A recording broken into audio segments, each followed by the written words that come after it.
dans 2 mois. Mais vous recevrez quand même le replay par email avec le reste des informations dont je vous ai parlé. Donc, je présente brièvement Sandra Furlan, qui a fondé MDMA Paris. Le but est d'accompagner et de promouvoir le développement des savoir-faire. Donc, elle accompagne de nombreux artisans d'art, dont Lucille, on en parlera tout à l'heure. Et Lucille Drouet a créé l'atelier L'Oxial. Elle travaille avec les matières souples pour des besoins contemporains. Et donc, elle nous expliquera comment elle vit sa posture d'entrepreneur dans l'artisanat d'art au quotidien.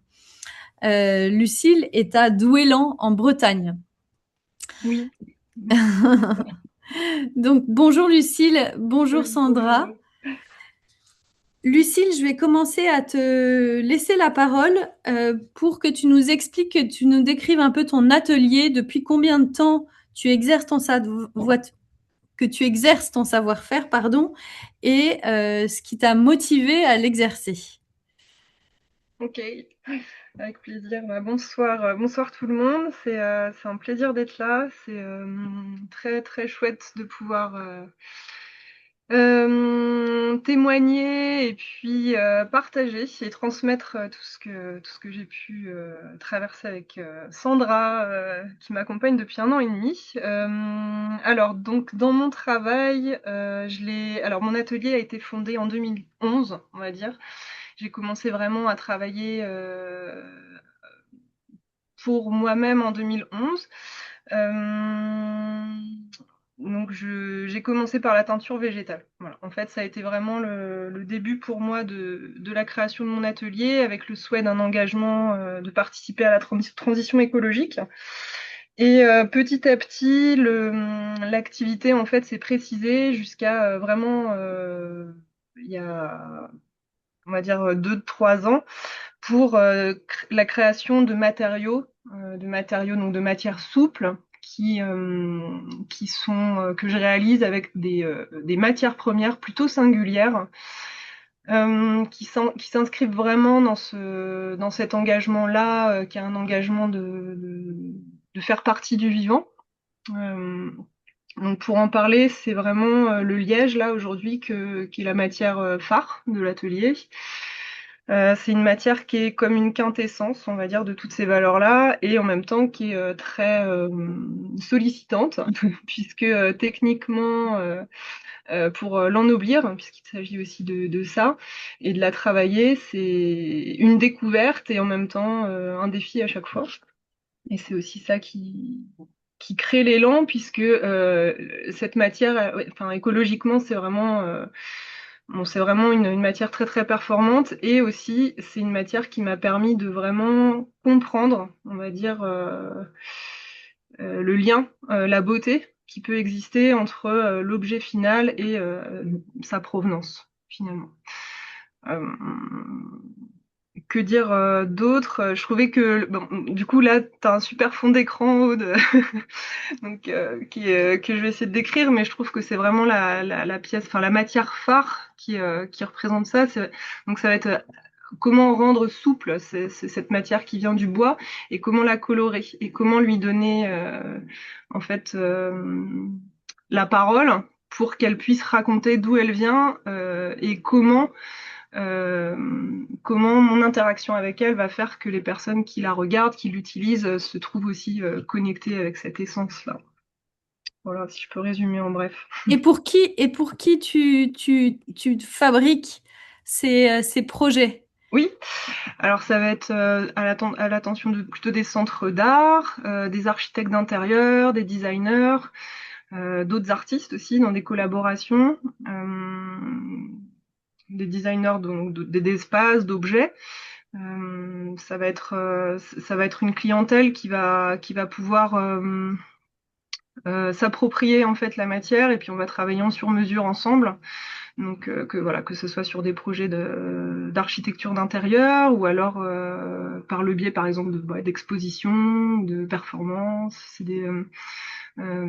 J'ai tout un espèce de catalogue de matières et puis que j'ai mis au point et à partir de là je vais rencontrer en fait des voilà, collaborateurs, des clients, ou alors je vais proposer des projets. Ça va être, euh, ça va être comme ça que je vais avancer. Alors, si on en vient maintenant au sujet qui nous occupe ce soir, c'est la posture de l'entrepreneur. De façon générale, toi, comment vis-tu le fait d'être entrepreneuse en plus d'être artisan d'art? Je pense que c'est vraiment c'est une enfin, c'est une super question. Je suis très contente de pouvoir témoigner parce que c'est vraiment quelque chose que je découvre à mesure que je me professionnalise, on va dire, et que des opportunités, enfin voilà, que j'ai l'opportunité de travailler mon savoir-faire et enfin de faire mon travail en fait. La posture d'entrepreneur, elle se précise. Euh, Elle se précise et comment je le vis, j'ai l'impression d'être en apprentissage permanent, surtout sur cette question-là.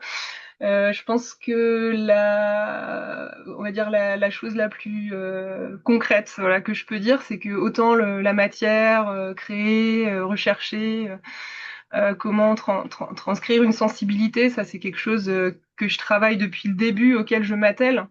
Et je réalise aujourd'hui, et notamment dans tout ce travail avec Sandra, à quel point en fait tout le reste finalement est largement aussi important, voire plus voilà, quand il n'a pas été du tout travaillé en amont. Moi, je pense que j'ai beaucoup à apprendre encore. Je me sens en apprentissage permanent et je sens aussi, et c'est là où je suis super contente voilà, de pouvoir le dire aujourd'hui, je trouve que c'est possible. Et Ce c'est qui n'a possible pas de toujours. quoi? De pouvoir être entrepreneur, de pouvoir être artisan, de pouvoir faire les deux et puis de pouvoir s'y épanouir et de pouvoir réussir à dégager voilà, suffisamment de finances de son activité pour pouvoir en faire une véritable activité finalement et pas juste une image épinale ou alors un complément de quelque chose d'autre, quoi. Mm. Et qu'est-ce qui a fait que aujourd'hui tu sens, enfin, tu te dis c'est possible, alors que peut-être avant tu le craignais. Enfin, quelle différence tu vois Oui. et comment tu le vis aujourd'hui? Qu'est-ce que tu as mis en place qui fait qu'aujourd'hui tu t'avances en tant qu'entrepreneuse et peut-être Mm. qu'avant c'était moins le cas? Alors, du coup, la réponse qui me vient, je pense que c'est peut-être témoigner de ce qui a créé ce déclic, que c'était quelque chose que je devais travailler. En fait, je me suis, voilà, quand mon positionnement a été clair, on va dire, quand j'ai vraiment défini ce que je voulais proposer comme prestation, comme art, et que j'ai commencé à aller toquer à la porte des personnes qui peuvent être intéressées par ce travail-là. Je me suis rendu compte que c'était pas du tout la qualité de mon travail le problème, mais par contre, j'arrivais pas du tout à décrocher Enfin, j'arrivais puisque j'ai toujours eu une activité depuis 2011, on va dire, mais c'était pas à la mesure de ce que je pensais être possible et en fait, je savais pas comment. Enfin, je voyais que ça bloquait, mais je comprenais pas où. Et donc, c'est vraiment là où j'ai commencé à regarder comment faisaient les autres. Voilà, j'ai passé beaucoup de temps à étudier les sites internet, écouter des interviews de gens qui étaient là où j'avais envie d'être en fait. Et je me suis rendu compte que il y avait quand même des éléments communs et notamment, enfin voilà, pour moi ça a été le nom de Sandra qui est venu à plusieurs reprises et où je me suis dit que là peut-être il y avait quand même une porte qui s'ouvre pour moi, enfin, qui se présentait.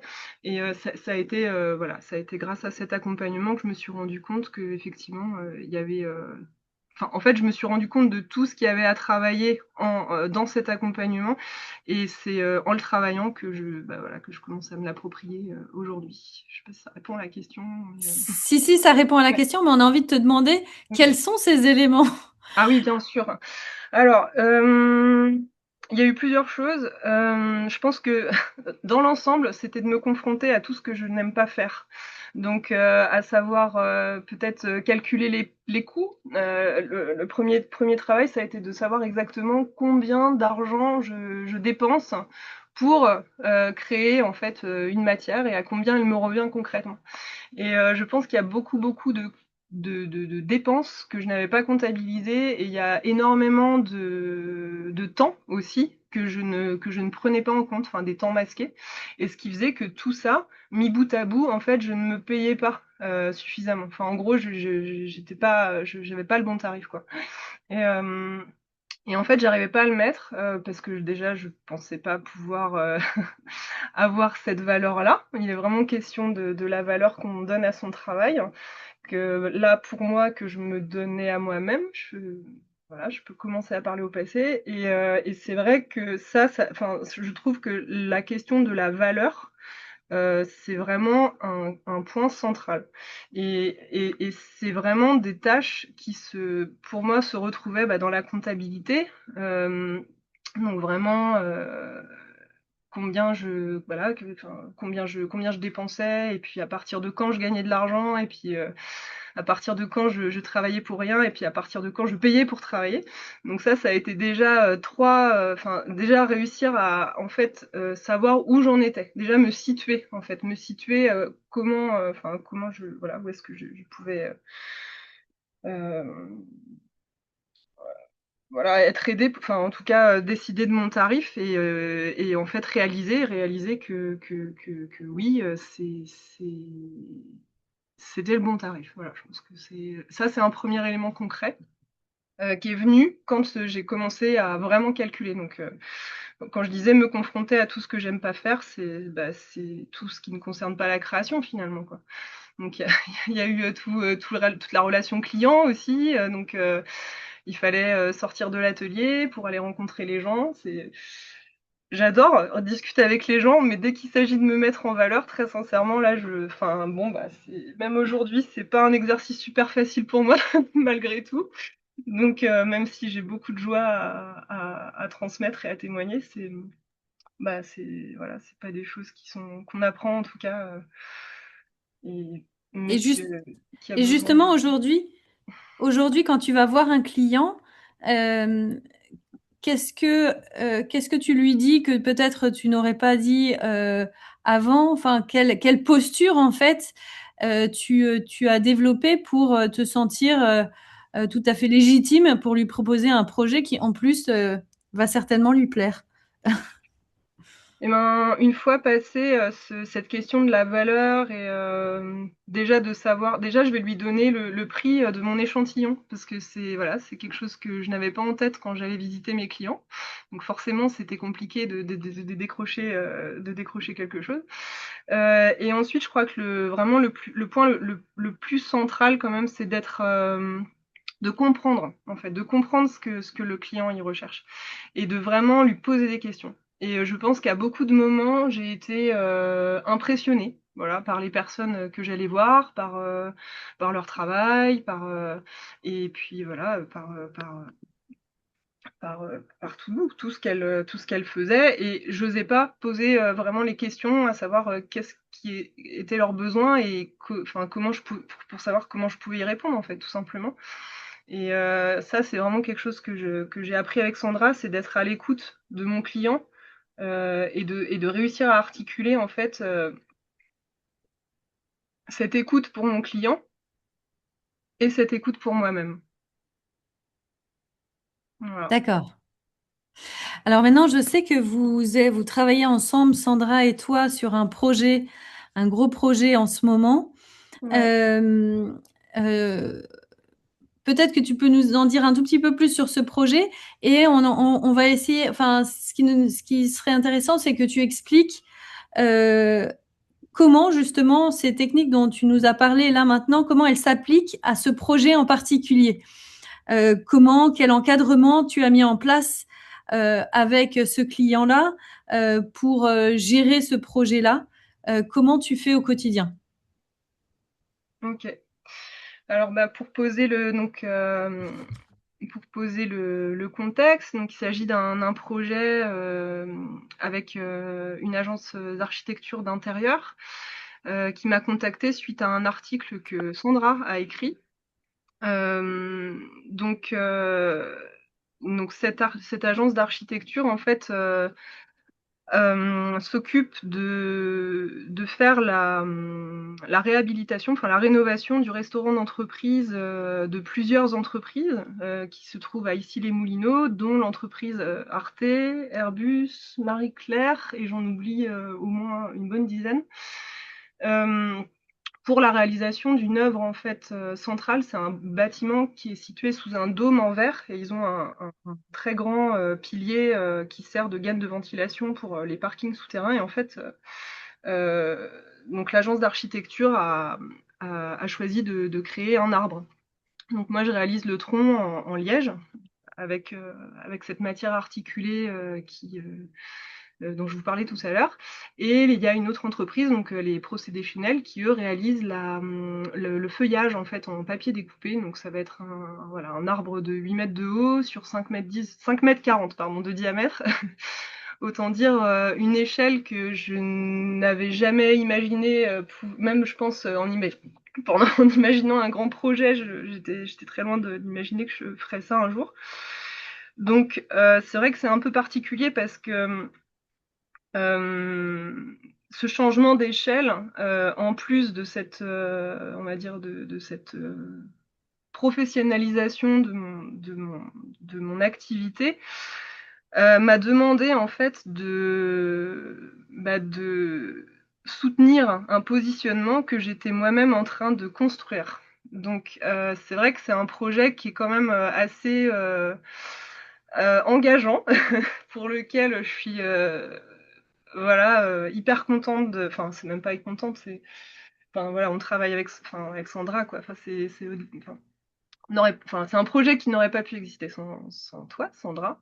Donc, par rapport à ça, comment je gère les différentes, les différentes postures, problématiques, eh bien, je ne suis pas toute seule. Voilà, je les gère avec quelqu'un, donc avec Sandra, avec qui m'accompagne. Et, euh, et comment je fais bah, C'est-à-dire que si quand ce projet enfin jamais tu t'étais confronté à un tel projet, telle envergure, quel, enfin comment tu as pu euh, en comment tu as pu vis-à-vis de ton client être rassurante parce que c'est important, je pense, de renvoyer cette image de, enfin, si je suis architecte d'intérieur, moi, ce qui me rassure, c'est de savoir que la personne qui est derrière ce projet est capable d'arriver au bout. Donc, qu'est-ce que tu as fait pour la rassurer? moi, qu'est-ce que j'ai fait pour rassurer mon client? Oui, en Ah disant oui. que tu allais être en mesure d'arriver au bout de ce projet. Euh, La première fois que tu l'as rencontré. Mais en fait, techniquement, j'ai jamais eu de doute. C'était pas la technique, moi, qui m'a. Enfin, techniquement, je pense que là-dessus, j'ai pas de. Comme je disais tout à l'heure, en fait, euh, c'est vraiment surtout le reste. C'est toute cette, tout ce positionnement le premier, en fait, la première chose qui m'est venue à l'esprit là quand tu m'as posé la question, Aude, ça va peut-être te paraître bizarre, mais en fait, c'est de maîtriser les formules Excel qui m'a rassurée. Parce que non, mais ça va paraître complètement fou, mais c'est vraiment ça, parce que en vrai, il a fallu que je fasse un nombre de devis et d'estimations. Je pense que j'ai. En fait, il faut savoir que le projet, donc ça, on m'a contacté en septembre 2024, et depuis septembre 2024, j'ai eu le temps de refaire en fait le projet un certain nombre de fois avec mon équipe dans ma tête. Et en fait, il fallait que je justifie en fait à chaque fois tous les coûts, voilà. Et donc il fallait absolument que je sois super carré. Et en fait, sans Excel, c'est un peu compliqué en fait, parce que manipuler des chiffres que déjà je n'avais jamais manipulés. Fallait déjà ne pas se tromper. Et puis c'est surtout qu'il fallait penser à tout. Donc ça passe vraiment par là en fait. Réussir à s'approprier des outils qui peut-être sur des projets, et même pas forcément, mais peut-être sur des en tout cas ça a été le cas pour moi, sur ce projet à grande échelle finalement, c'est comme s'il avait mis en valeur tous les points où j'avais des trucs à travailler, mais de façon très forte. Donc ça m'a vraiment quelque part obligée à trouver les solutions et à les mettre en place. Donc par rapport à ça, bah, la seule façon de rassurer mon client, bah, c'était d'être tout à fait tout à fait professionnel. Donc c'est là où je disais tout à l'heure, je le deviens en le faisant quoi. Ça...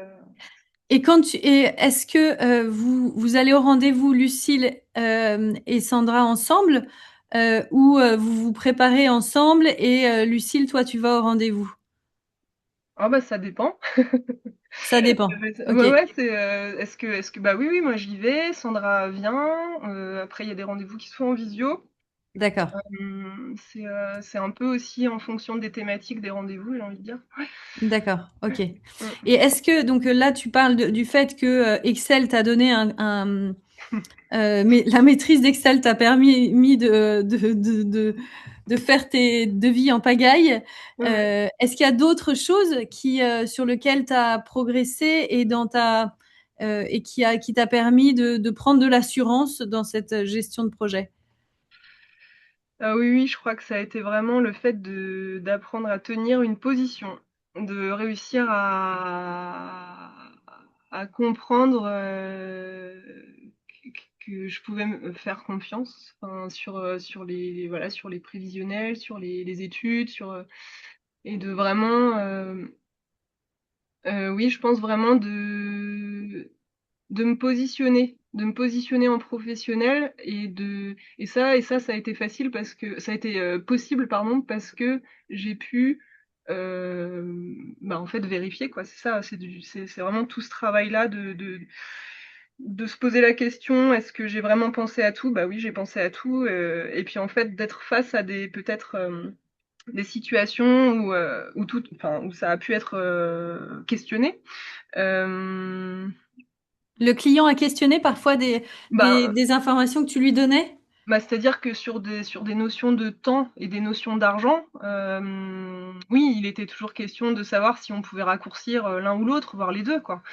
Et ça a été un sacré exercice parce qu'il s'agissait de tenir la position. Et quand je parlais de valeur tout à l'heure, c'était ça, quoi. C'est-à-dire qu'une fois que j'avais vraiment bien cerné, en fait, quel était les besoins que j'avais et que je ne pouvais pas il y a des choses qui étaient incompressibles en fait il fallait réussir à déjà me le dire à moi-même pour pouvoir le transcrire enfin le communiquer au client quoi et oui oui ça a été je sais pas trop quels sont les mais je pense que quand je disais tout à l'heure à l'écoute du client il a fallu aussi que je sois à l'écoute de moi-même et accepter que je pouvais le respecter autant que je me respecte moi et vice versa. Enfin, j'ai vraiment eu l'impression de poser un équilibre, quoi.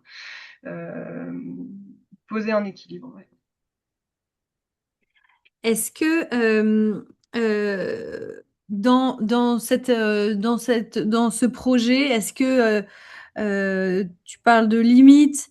Est-ce qu'il y a eu des discussions enfin, quand tu as annoncé un chiffrage avec un temps précis que le client le questionne, qu'est-ce qui a fait qu'il a compris la position qui était la tienne et sur lequel il fallait pas revenir? Qu'est-ce qui a fait que il a été Ouais. il a compris, il a été d'accord. Je pense que j'ai vraiment été moi-même. C'est-à-dire que euh, euh, ça, c'est quelque chose que j'ai compris aussi, c'est-à-dire que dans cette posture, finalement, il n'y avait rien de factice. Il y avait la communication, en fait, elle a pu être vraie, et elle est vraie et elle est entendue parce que elle est juste. C'est-à-dire, c'est pas comme si j'appliquais une recette que Sandra m'a donnée. Elle m'a dit, elle m'a jamais dit, tu dis ça, tu dis ça, tu dis ça. En fait, c'est comme si enfin, c'est comme si elle m'expliquait en fait, on va dire une problématique, et moi de mon côté, j'ai réussi à la comprendre en fait avec des codes que je découvrais aussi, avec des peut-être des situations aussi nouvelles. Euh, mais c'était pas enfin comment expliquer ça, c'est comme en danse en fait, c'est-à-dire on va pas apprendre, enfin on peut apprendre un mouvement, mais il y a aussi des danses aujourd'hui qui existent où en fait on nous explique bah voilà, il faudrait que tu ressentes ça dans ton corps, et chacun va faire le mouvement pour pouvoir exprimer ce que cette sensation veut dire pour lui. Moi j'ai vraiment la sensation que j'ai pu comprendre quelque chose d'une situation, et en fait comment dire, l'expliquer quoi. C'est-à-dire à un moment donné quand on me demandait de faire plus court ou moins cher, avec plein de demandes, et puis avec plein de gens en copie, et puis avec des demandes quand même assez, enfin, qui pouvaient peut-être mettre la pression. Bah, finalement, moi, il y a quand même des choses où si j'accepte, ben, mon travail, il va pas être bon, quoi. Donc, c'est-à-dire qu'il y a eu aussi une conscience de respecter le client en me respectant, enfin, en respectant mon travail. C'est-à-dire, bah non, mais là, il y a vraiment Mmh. des choses incompressibles, et de réussir à, bah, des fois, pas être forcément hyper agréable, quoi, aussi. Mais faire entendre qu'il y a des choses bah, Qui ne qui pouvaient pas être autrement, en fait. Ouais, j'ai en un peu étant fait le sincère. deuil, ouais, j'ai un peu fait le deuil d'être sympa aussi parmi les gens.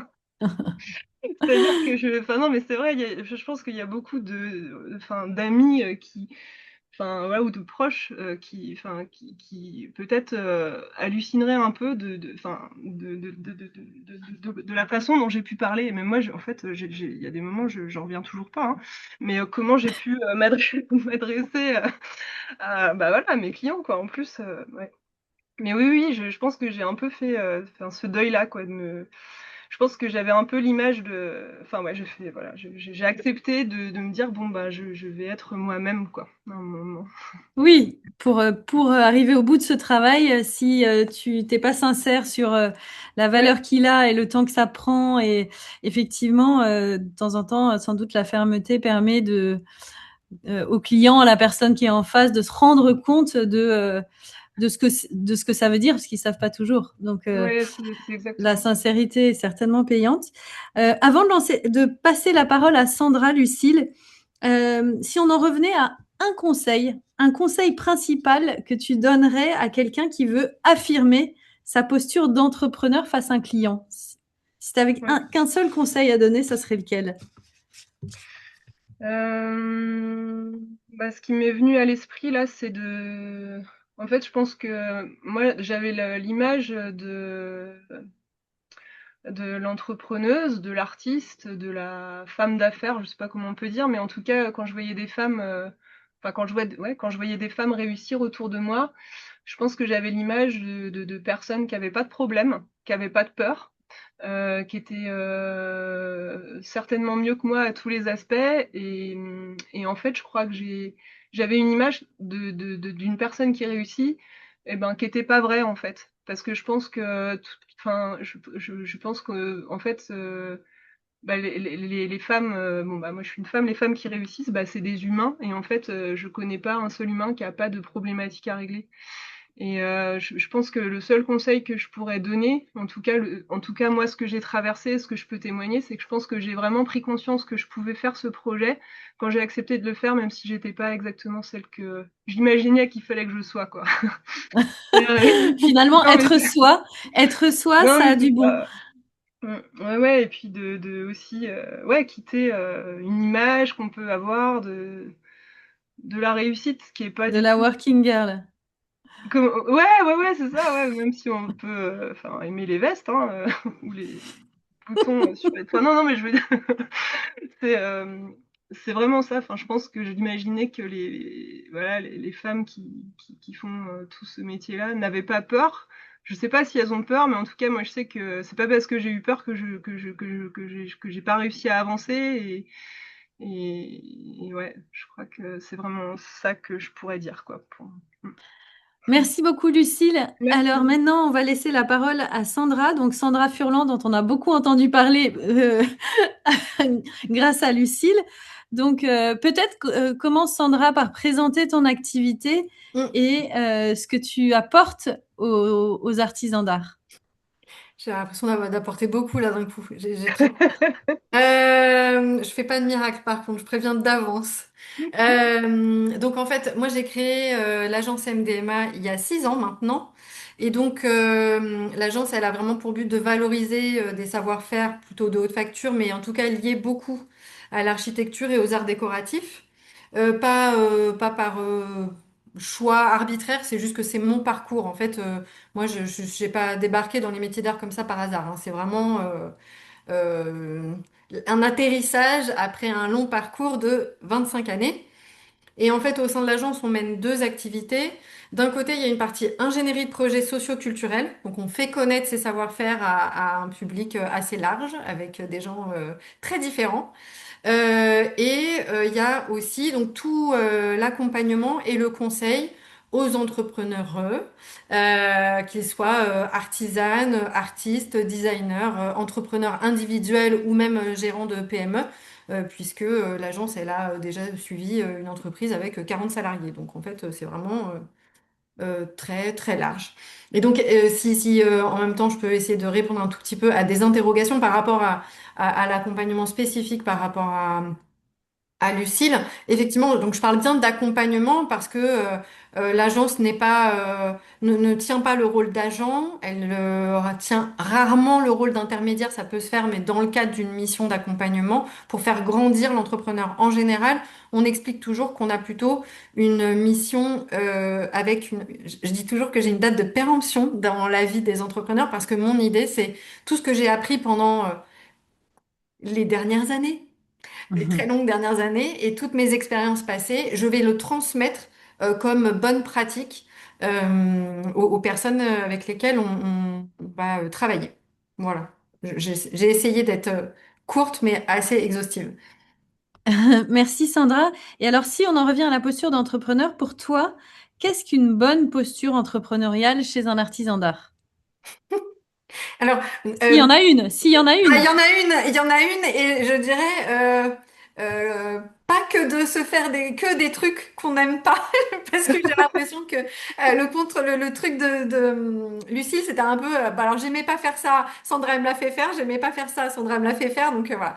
À mon sens, ce qui détermine une bonne posture entrepreneuriale, c'est la capacité à définir des objectifs. C'est la capacité à mettre en place des outils de pilotage de son activité. Lucille en a parlé, elle fait référence à Excel, mais c'est vrai que globalement, c'est assez fou les retours que j'ai pu avoir de gens qui étaient totalement réfractaires au tableau Excel. Sauf que déjà quand on le fait soi-même, c'est-à-dire que quand on crée son outil, moi je suis toujours là pour aider, pour montrer vraiment qu'est-ce qui est utile, indispensable et accessoire, mais qui peut être confortable pour quelqu'un. Mais en tout cas, euh, malgré tout, de le faire soi-même, de le mettre un peu en œuvre soi-même, c'est déjà s'approprier l'outil. Et c'est déjà beaucoup plus confortable que de se dire, OK, on me donne un outil et il faut que je le remplisse, quoi. Donc mettre en place des outils de pilotage, rationaliser ses investissements et être entrepreneur, c'est investir. C'est-à-dire se projeter dans l'avenir et donc se dire, OK, si j'ai des dépenses, c'est parce que j'en attends un retour. Donc, avant toute chose, c'est-à-dire que tout ce que je viens de dire, la bonne posture entrepreneuriale, c'est le fait d'anticiper. C'est-à-dire de ne plus subir. Je pense que, elle en a pas parlé, Lucille, mais je pense que un des trucs qui a le plus changé dans sa manière de vivre son activité, on en a parlé à plusieurs reprises, il y avait beaucoup ce sentiment parfois de submersion, c'est-à-dire d'être dépassé dans son planning, dans la manière de devoir relancer des clients, de gérer des après-salons, etc. Le fait d'anticiper et de ne plus subir, pour moi, c'est un vrai basculement dans la posture entrepreneuriale. Et qu'est-ce que tu vois comme principaux blocages chez les artisans d'art que tu accompagnes? Est-ce qu'il y a des généralités ou finalement chaque parcours, chaque personnalité fait que les blocages peuvent être un peu différents? C'est les deux, mon capitaine. Je dirais parce que, en fait, le blocage, enfin, les blocages, ils sont dus individuellement à nos croyances. Les croyances, elles peuvent être liées à notre histoire, notre manière de vivre à la fois notre activité, mais pas que. Il y a beaucoup de choses qui sont liées à nos croyances.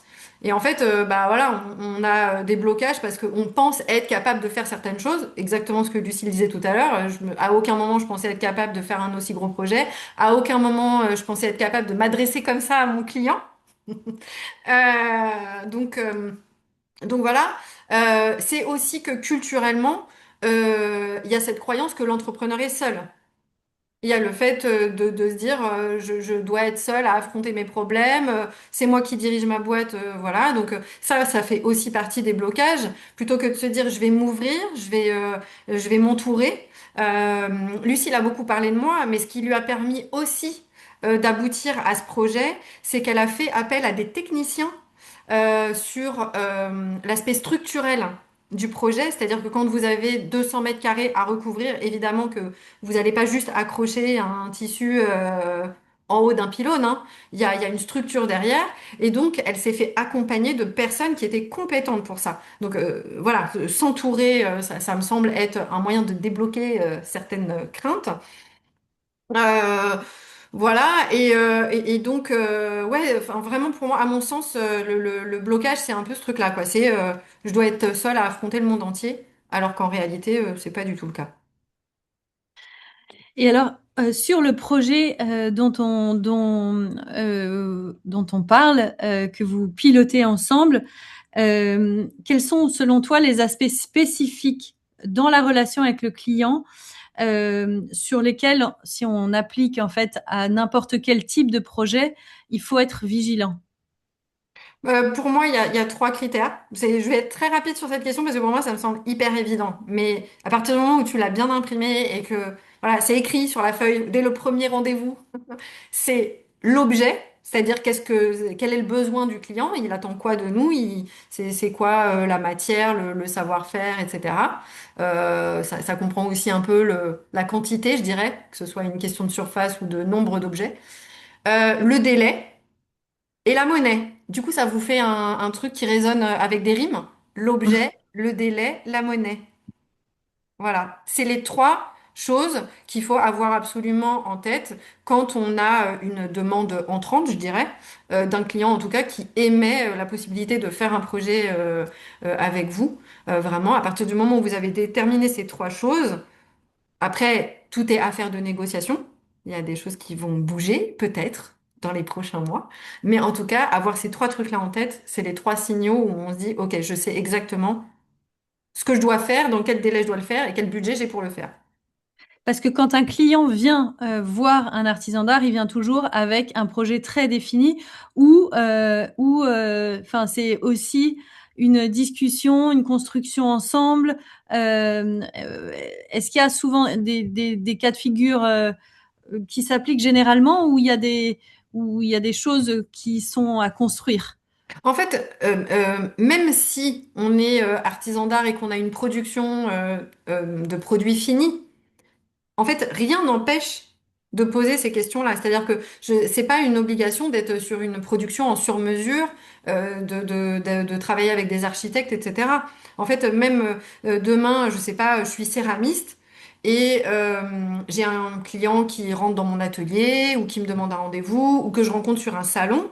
À un moment, être dans un échange avec lui sur l'analyse de son besoin et de savoir si en fait il a besoin d'un miroir ou de bol ou voilà, en fait, déjà, ça veut dire on sait qu'on va pas l'orienter vers la même chose. Savoir qu'il a un budget, un panier moyen plutôt restreint, où il est nos limites, bah, on va pas forcément lui présenter la même chose. Et de la même manière, si il nous dit j'adore ça, mais je le veux en trois fois plus grand, savoir qu'il a devant lui 6 mois et qu'il n'est pas obligé de l'offrir la semaine prochaine à sa femme, euh, voilà, ça change aussi la donne. Donc en fait, c'est pas une obligation d'être sur une question de sur-mesure. Le fait d'avoir une production, enfin, ça reste trois éléments qui peuvent vous permettre de mieux définir ce que vous allez pouvoir vendre. C'est ça. Et donc, tu te mets, en ayant ces trois éléments dans la tête, face à ton client, tu as cette posture de j'écoute vos besoins et je vois comment moi je peux m'adapter pour répondre à ce besoin. Exactement. Ce à quoi ce que je peux fournir, en fait, dans le délai imparti, sur le budget donné, et en fonction de l'objet qu'il a l'air que la cliente ou le client me demande, qu'est-ce que j'ai en stock?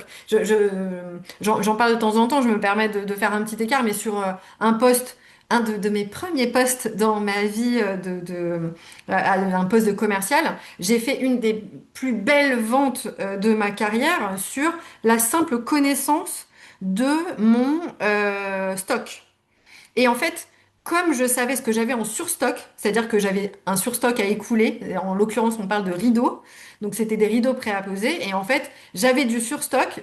À aucun moment je me serais dit je serais capable d'écouler ça d'un coup, mais en fait le client il était super emballé à l'idée de repartir avec ses rideaux. Évidemment, je lui ai pas proposé un truc qui ne correspondait pas du tout à son besoin. Je lui ai pas vendu des rideaux violets si lui il voulait du bleu.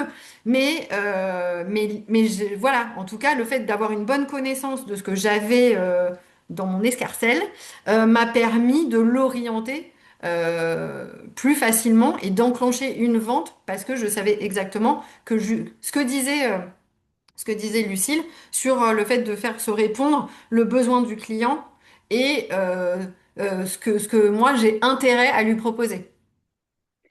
Parce que effectivement, quand un client vient à toi, c'est peut-être et en effet c'est plus facile de lui dire bah quel est l'objet, pourquoi vous venez, dans quel délai et quel est le devis, enfin quel est le budget du projet.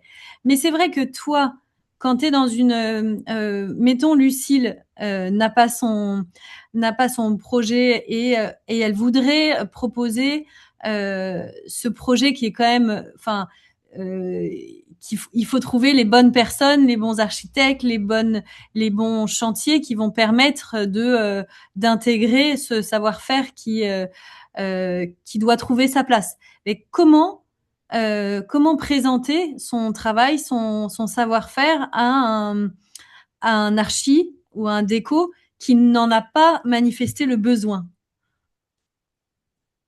Bah, il faut pas le présenter s'il n'en a pas manifesté le besoin.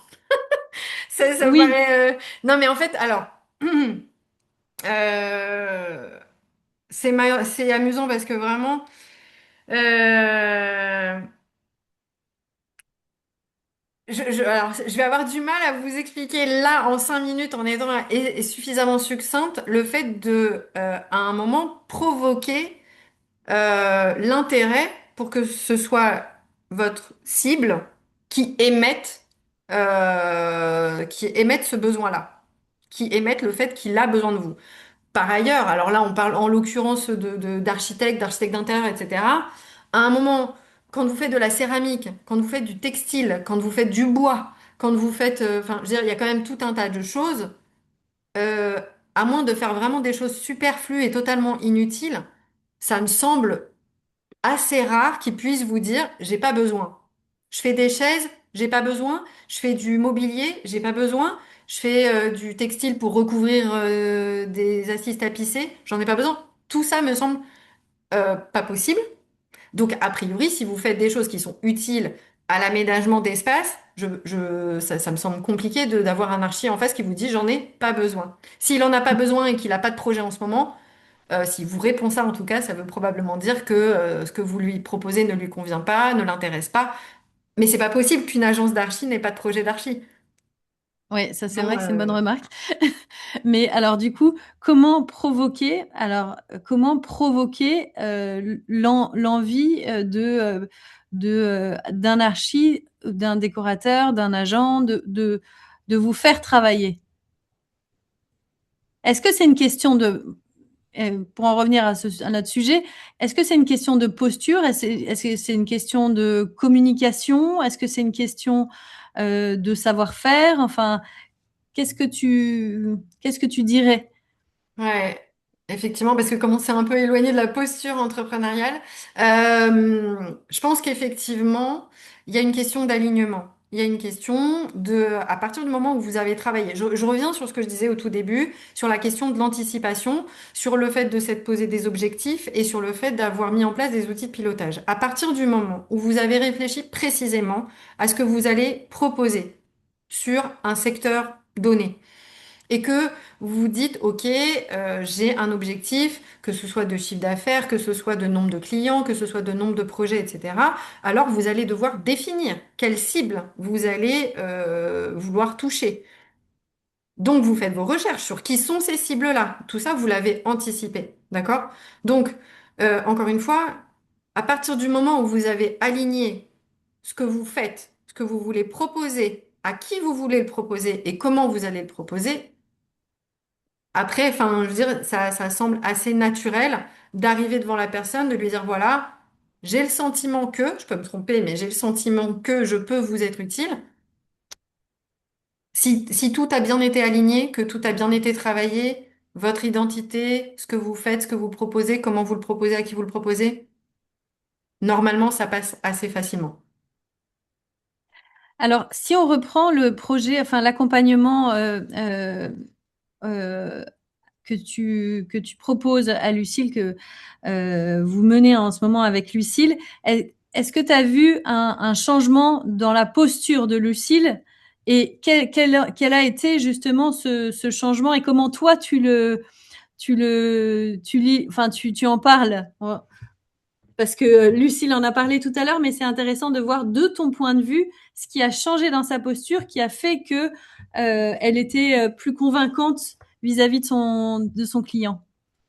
En fait, enfin, bah, comme elle l'a dit, ça fait plus d'un an qu'on est sur le projet. Alors déjà, tu vois, à un moment, tu as demandé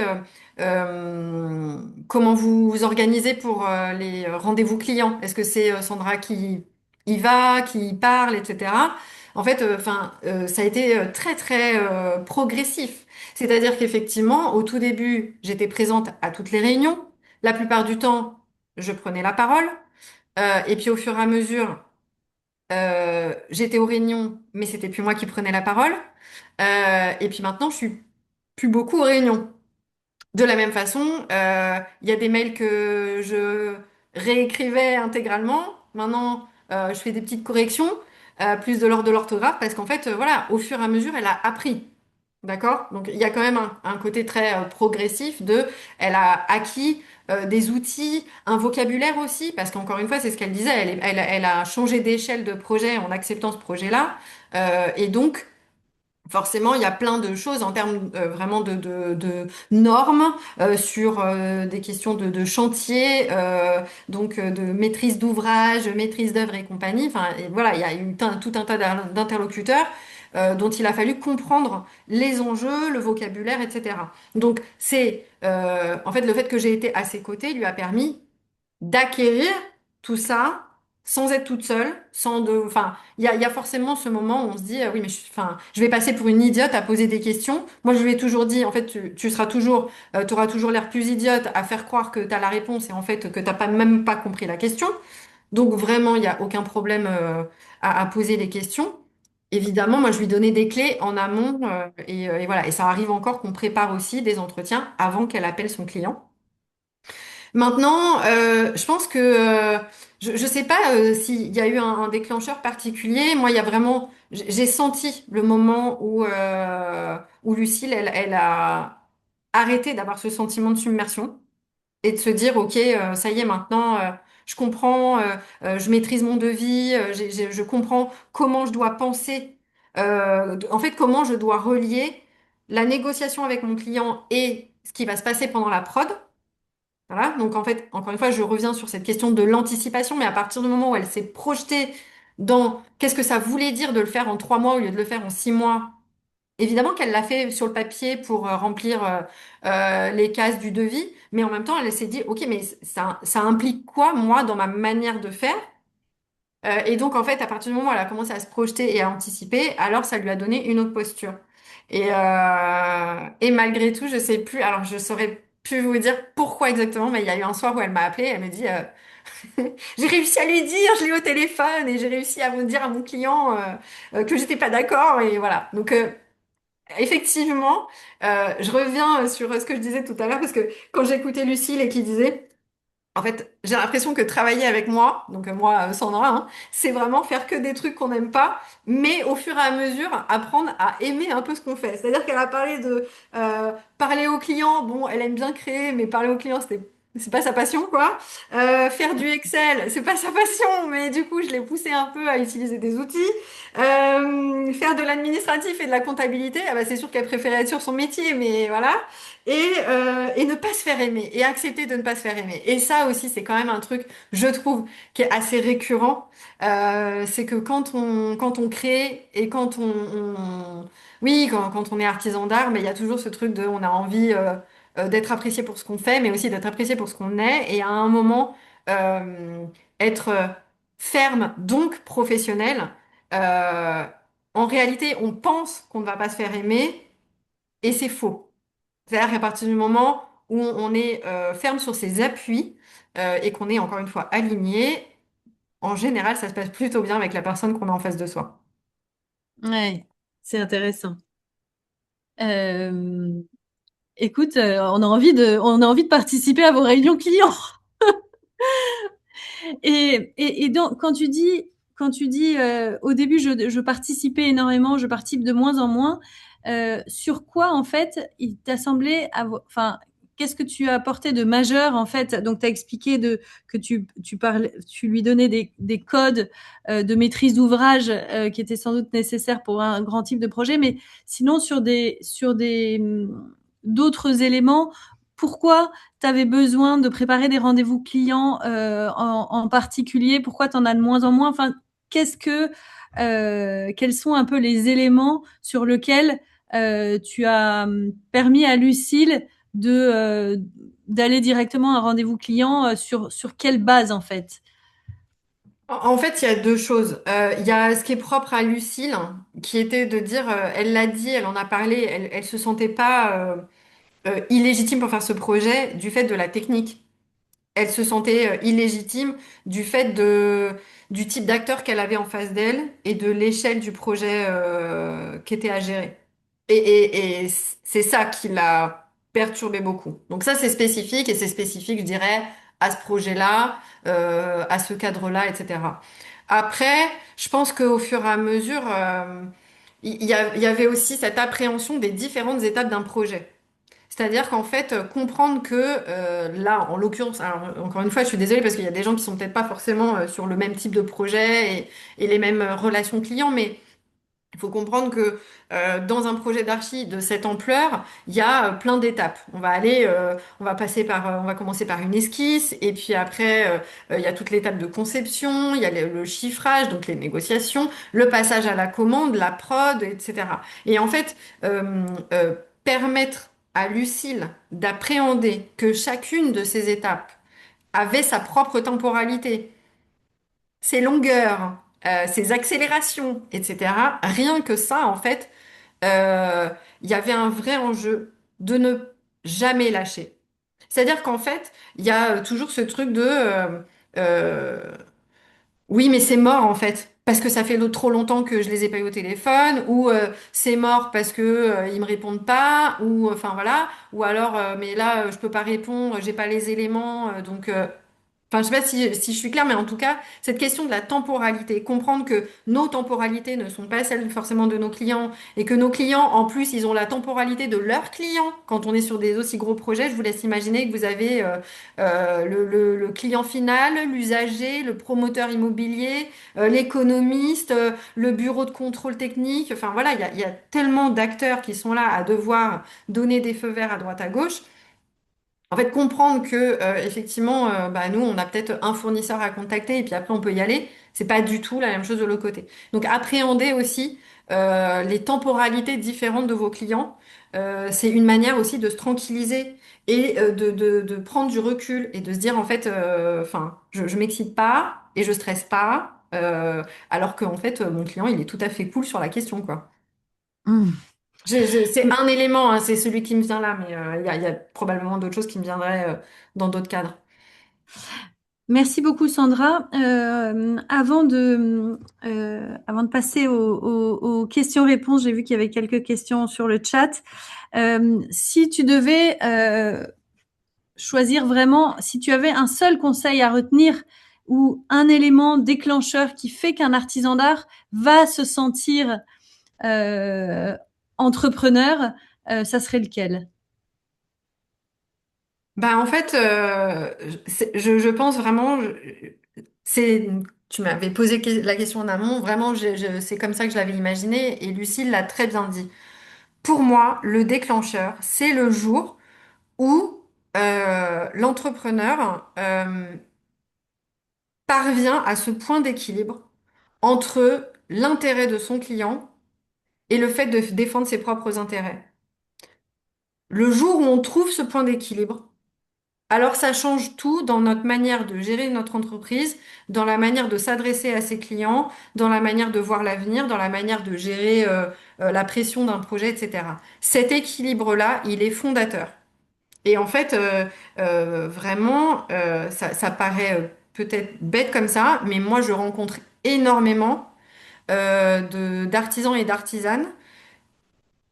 Quand je discute avec eux de comment ils fonctionnent dans, on va dire, l'acte de vente et dans la relation commerciale, euh, ils défendent beaucoup leurs intérêts, ou alors ils défendent beaucoup l'intérêt du client, ou en tout cas ils essayent à tout prix de répondre, quelles que soient les conditions, aux besoins du client. Mais en fait, il n'y a pas cet équilibre. Le jour où on trouve l'équilibre, alors tout s'ouvre.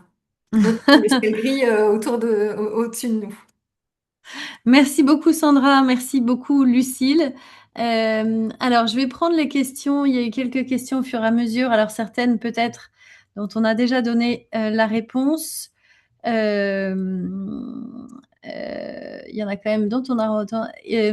Sandrine, comment accrocher un déco qui n'a pas encore manifesté le besoin du produit dans le cas du développement d'une offre d'un produit innovant qui n'existe pas encore sur le marché? Comment s'y prendre pour voir leur écoute et comment les démarcher? C'est une grande question.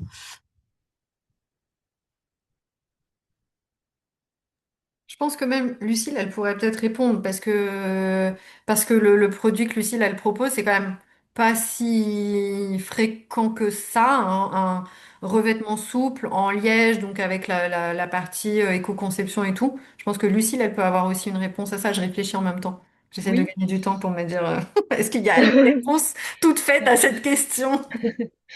Bah, je crois que enfin, en même temps, c'est un peu de réussir à se projeter pour le client, en fait. Euh, Moi, là, bah, pour le projet qu'on a énoncé, ce qui me vient en tête, c'est la première réunion sur site avec l'archi d'intérieur où lui, il avait flashé sur la matière. Et en fait, c'était lui qui voulait le proposer à son client, du coup. Et en fait, moi, je lui ai montré, en fait, comment pouvoir, comment se projeter avec cette matière, comment la faire bouger, comment la présenter finalement. J'ai l'impression que c'est aussi quelque chose qu'on a vu en rendez-vous avec Sandra chez d'autres clients, en fait. C'est finalement d'imaginer en fait qu'est-ce que pourrait être ce produit et puis le relier avec ce que propose l'agence d'architecture ou d'intérieur. Ou, par exemple, dans mon cas, c'était de se dire ah bah qu'est-ce que je peux faire avec ce textile. Voilà, par exemple, on peut faire un store. Là, on peut imaginer un paravent. Puis en fait, y aller comme ça, en disant bah là on peut faire ça, on peut faire ça, on peut faire ça, et puis à un moment donné, bah ah oui, bah justement, il se trouve que j'ai ce projet-là en cours avec des lampes, avec des sièges, etc. Et puis bah là après ça fait partie d'essayer de comprendre, c'est ça ce qui le besoin du client quoi. Et ouais, de déjà avoir un panel en fait, déjà imaginer soi-même à quoi peut servir la pièce ou la matière qu'on propose et d'essayer de trouver. quels sont les projets qui sont en demande de cette matière-là. Alors, du coup, j'ai un truc pour, j'ai un complément. En réfléchissant bien, je me suis dit, attends, il y a bien un truc quand même. En fait, c'est intéressant, c'est exactement ce que vient de dire Lucille. Peut-être que pour le coup, avant de se lancer à aller voir notre dream customer, c'est-à-dire vraiment le client de vos rêves, avant de vous exciter sur celui-là, allez tester votre offre sur des gens qui sont un peu moins importants pour vous. Je m'explique. Euh, En fait, il y a toujours différentes étapes de développement, c'est-à-dire on vient de démarrer son activité, on est dans une activité qui commence un peu à tourner et on cherche un nouvel élan, et puis il y a, voilà, ça fait longtemps qu'on existe, etc. Comment on fait pour maintenir son activité?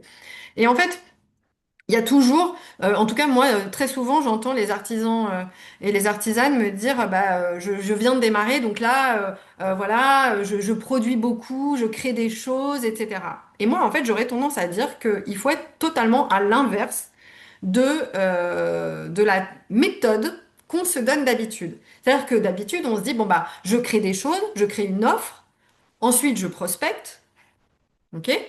Et ensuite, bah, je vais produire pour les clients que j'ai prospectés. Moi, j'aurais tendance à dire, on va faire totalement l'inverse. Vous allez d'abord prospecter, vous allez rencontrer les gens avec lesquels vous avez envie de travailler, vous leur dites, voilà, j'ai rien dans les mains, dites-moi de quoi vous avez besoin et je vais voir si je suis capable de le faire. Donc ensuite, vous allez produire, en plus, vous allez vous faire des références de projet, et ensuite, vous créerez par vous-même. C'est-à-dire en vous étant nourri de ce que le marché vous a demandé et en le mariant avec ce que vous aviez envie d'offrir au monde, et ben, vous serez d'autant plus pertinent par la suite en allant prospecter vos clients. Oui, mais si tu vas voir un client avec qui tu as envie de collaborer et que tu n'as rien à lui montrer, lui, est-ce qu'il va pas réagir en disant, bah attends, j'ai pas de temps à perdre, euh, comment l'aborder dans ce cas-là pour qu'il soit réceptif et qu'il ait envie de travailler avec toi alors que tu n'as rien à lui montrer? Alors, il y a une marge de manœuvre entre le rien et le rien. Oui. Effectivement, faut quand même savoir expliquer déjà quel est votre savoir-faire, qu'est-ce que vous savez faire un petit peu. Donc évidemment, mais en fait en fait évidemment pas rien. Mais se mettre la pression, se mettre la rate au courbouillon pour se dire je veux l'échantillon parfait, je veux créer quelque chose d'extraordinaire, etc. Dans un premier temps, le fait d'aller vers un client et de lui dire ok, je sais faire des choses, et même si j'aurais tendance quand même à dire, même si vous montrez pas grand-chose, je sais faire des choses et euh, challengez-moi. À un moment, je reviens sur ce que disait Lucille, à partir du moment où on dit on parle vrai, on parle juste, moi je suis persuadée que on peut arriver à convaincre. Et par ailleurs, j'imagine qu'il n'y a personne ici qui n'a rien dans les mains à montrer à un prospect. Super, merci Sandra. Petit message privé d'ailleurs de Yannick Sandra est hyper pédagogue et vraiment percutante. Est-il possible de faire appel à ces services pour une reconversion?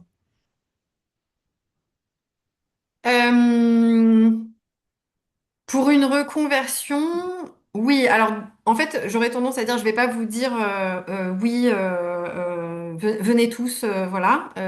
En fait, quoi qu'il arrive, quand j'ai quelqu'un qui prend contact avec l'agence, en général, c'est moi qui fais j'appelle ça un diagnostic, c'est-à-dire qu'on fait un premier entretien où j'évalue où en est la personne, etc. Et parfois, je pars du principe que c'est trop tôt ou je suis pas la bonne personne, ça peut arriver. Mais en fait, je m'arrête pas à la personne est en reconversion, elle a pas du tout évalué son projet ou elle a rien dans les mains, elle n'a pas d'échantillon, elle ne sait pas ce qu'elle veut faire. Voilà, il n'y a pas de profil déterminé. Donc, en tout cas, on peut toujours en discuter et voir dans quelle mesure on est la bonne structure pour vous faire cheminer, oui. Et Comment, peut-être aussi abo- pas. Comment aborder un client pour savoir ses besoins? Demande de rendez-vous, de mail, comment tu crées la connexion avec un client que tu as envie de rencontrer? La meilleure méthode, s'il y en a une. Lucille, tu réponds. Ah là là. Alors, comment créer la connexion?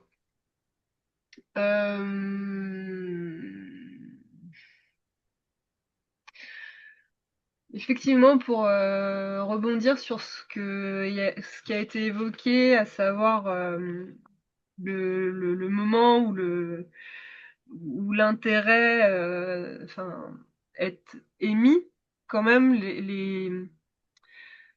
je trouve que pour moi, les projets qui ont marché, ce sont enfin, il y a eu des projets où j'ai contacté, où j'ai proposé, où ça a fonctionné. Mais quand même, dans l'ensemble, je pense que les projets les plus significatifs, en fait, ce sont les clients qui m'ont contacté moi. J'ai l'impression que quand même, il faut être visible. Faut montrer ce qu'on fait aux bons endroits. Après, je sais que j'ai des gens avec qui j'ai vraiment envie de travailler, je leur ai dit, voilà, assez simplement hein, d'ailleurs. Et je pense que et ces personnes m'ont parlé d'alignement aussi. Et quand Euh, tu leur as dit comment? Parce que tu les as croisés, parce que tu leur as envoyé un message, parce que tu les as appelés? alors, ça a été des gens que j'ai contactés par mail. Voilà, des gens que j'ai contactés par mail, que j'ai appelés aussi, que j'ai Oui, appelés. Euh, oui. Parce que le mail seul, on est d'accord, c'est pas efficace. Je vois Sandra qui dit non de la tête, donc on est d'accord avec ça. Ok. ouais, c'est vrai que la rencontre quand même. Enfin, c'est les personnes quand même que je peux rencontrer en physique. Bon bah là, c'est sûr qu'on se rencontre quoi. Vraiment, on se renifle un petit peu. Non, non, mais enfin, c'est une question de se sentir, quoi, sans mauvais jeu de mots. Mais non, il y a vraiment une notion ouais, de se rencontrer, euh, il y a la matière, mais il y a toute la personne qui est derrière la matière aussi. Et puis, bah, voilà, il y a le projet, et puis toute la personne qui est derrière le projet. Enfin, il y a quand même, ouais, c'est comme des Mais rencontres. donc, quand t'envoies un mail, t'appelles, qu'est-ce que tu leur dis? Tu leur dis quoi? Assez simplement, je leur dis comment je m'appelle, ce que je fais. Donc, c'est vrai, je commence par dire que je m'appelle Lucille et que je suis artiste designer, artisane, textile. Que voilà, les gens que je contacte, bah, c'est parce que j'aime ce qu'ils font, donc je leur dis. Ouais, Et puis ensuite, je leur dis que je serais super contente de les rencontrer. Et puis voilà, en général, ils d'accord. répondent. Oui, Ils sont en sympas. fait, tu déclenches plutôt une rencontre Ouais, euh, que faire. Oui, c'est la rencontre en fait où tu vas pouvoir parler de ton savoir-faire et oui, tu vas pas trop rapidement, je veux dire, sur les projets, sur ce que tu pourrais faire avec eux. Tu essaies plutôt de dire ce que tu fais et que tu aimes leur travail et que tu aimerais les rencontrer pour voir si plus s'il y a affinité. oui, oui, oui, parce que c'est vrai que, enfin, ce que je préfère, enfin, c'est vrai que ce que je préfère dans ce, dans, bah, dans mon travail, c'est vraiment le moment où le projet il naît des deux sensibilités quoi. C'est-à-dire enfin le projet il existe parce que tout d'un coup tout le monde va y mettre quelque chose et ça va devenir enfin une matière, un objet que ni l'un ni l'autre n'aurait pu imaginer sans l'autre. Enfin je trouve qu'il y a cette magie là. Enfin moi c'est ce qui me plaît en tout cas. Enfin puis c'est ce que oui enfin voilà. Et donc il y a vraiment cette histoire de création commune. Et ça, c'est vraiment, mais c'est marrant parce qu'on en a parlé avec une amie aussi enfin, qui elle travaille dans le son. Et en fait, elle me disait, mais en fait, oui, si on n'est pas capable de se positionner clairement avec des oui et des non, bah finalement, l'autre, il sait pas non plus où on est. Et ce projet commun, il peut pas avancer et se construire si enfin, on sait pas se positionner, quoi. Vraiment, dire. Ouais, c'est ça, dire ce qu'on est Hmm. capable de faire, pourquoi oui, pourquoi non. Et ça enlève pas mal de complexes, je crois, à s'affirmer. Je sais pas si ça te parle. Merci beaucoup, Sissi, c'était Ouais. très intéressant. Et puis là, on arrive au bout de l'heure qui est déjà dépassée depuis bien longtemps. Donc, c'était passionnant. Merci beaucoup, Sandra. Merci beaucoup, Lucille. Merci à tout le monde. Merci. Voilà, je pense que c'est une conférence à mettre entre les mains de beaucoup, qui sera très utile. Donc, mille merci. Je mets sur le chat, si vous avez encore 1 minute et demie à consacrer à répondre à ces petites questions qui sont très utiles euh, pour, euh, pour valoriser en fait l'impact de ces conférences sur votre activité à chacun. C'est important pour nous, pour Artisans d'avenir. Donc, encore une fois, merci. Cette conférence on vous l'envoie le replay dans la semaine et on le diffusera sur le podcast Voix dans 2 mois. Voilà. Donc, bah, écoutez, j'espère à bientôt. Certains d'entre vous, certaines participent peut-être à l'atelier tremplin de vendredi sur faire le bilan de l'année et préparer 2026. C'est bientôt, on y arrive. Mais sinon, de toute façon, à très bientôt. Et puis, je vous mettrai de toute façon les coordonnées de Lucille et de Sandra dans l'email que je vous renverrai. Voilà. Merci tout le monde. À bientôt. Merci. Merci, c'était top. Génial. Bravo. Dites-le dans le Bien. questionnaire. Dites-le dans le questionnaire. À bientôt tout le monde. Au revoir.